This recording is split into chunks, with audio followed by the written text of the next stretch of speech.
want to welcome you to the Lion Lunch Hour. I'm Marissa Mitchell here with Aaron Como. We want to shout out to all the math lovers out there on this March 14th. It's Pi Day, 3.141 and so forth.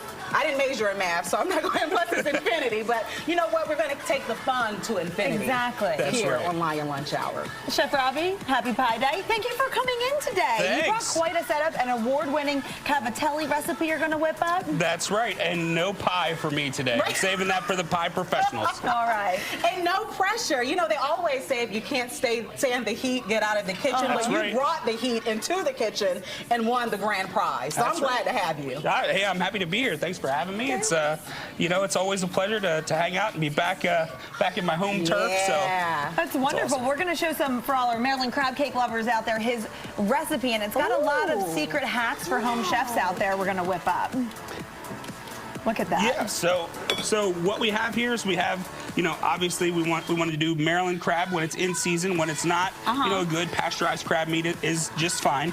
But one of the hacks that I use is actually the sauce that I'm going to serve with the crab cake is the sauce that I use in the crab cake itself. So you're kind of doubling down on that flavor. Amazing. And coming up a little bit later, we're going to show everyone how to make that special sauce because it smells so good. Well, we have it going on so far, but we need more special sauce. There you go. We're going to bring in our guest host today, publicist and on-air personality, Matt Dillon. Hello, hello, hello. Hi. Good to see you. You know what? I have to be honest. I was talking with my planning producers yesterday, and they're like, Matt Dillon's going to be on tomorrow. I was like, oh my gosh, I love him. You know, there's something about Mary or a little different, but we're here. Did you get that mixed up sometimes? Since birth. Really? Yeah, I think my parents did that deliberately. But you know, I can kind of see the resemblance, though.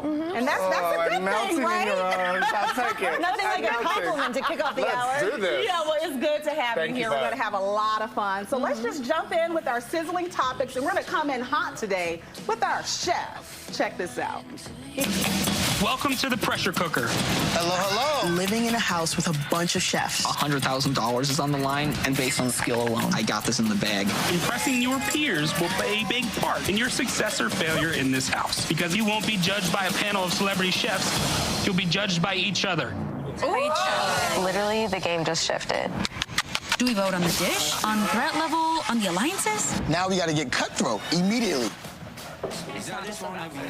That's Chef Robbie Jester. He slayed the competition, taking home the $100,000 grand prize, becoming the first ever winner of the Netflix reality show competition. And it wasn't a first foray into a cooking show for him. You also competed on Guy's Grocery Games, beat Bobby Flay, and you literally did. I sure did. And I've seen some of the show, and the interesting part to me is that it's not just cooking. You also have to form alliances on the show, right? You have to make friends. So talk about Big Brother and Survivor meeting Hell's Kitchen, because that's how I see it. What was that like? Yep, so that's how it was pitched to us, as a mix between Top Chef and Big Brother.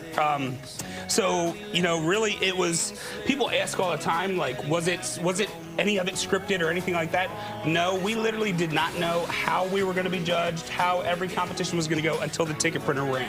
Wow. So it was, every single day was new, and any time that we thought we knew what was going on, we didn't. And it was the most marvelous thing that I've ever done, but also the hardest. So I have a question to follow that up. Obviously, you're an amazing chef. You even beat Bobby Flay. How much of it is personality combined with cooking skills to get the attention of the judges? So, I mean, I think that just like in regular life and stuff like that, if someone likes you, they like your food better. Right. In general, like the food tastes just a little better if you love or like the person. If you're charismatic and can work the room. Exactly. So on a show like Pressure Cooker, the personalities matter, the relationships matter. You have to be likable, you have to be friendly, you have to be all those things, but you also have to be able to cook. And be a really good chef. Yeah. So and no spoilers, but this really did come down to not just making a fantastic meal, but how your castmates, how my castmates felt. Yeah, and people call you the good guy. Is this Ray? Can I move this? Sure, yeah, sure. Don't worry. And I also want to send a very special shout out to John Colucci. He runs digital for us. He wanted you on the show, and you're here. Yeah, so we're so glad you're here. He's and super congrats excited. again. He's got the it factor in abundance. You're a good guy. I can see this. I can feel it. Yeah. Thank you.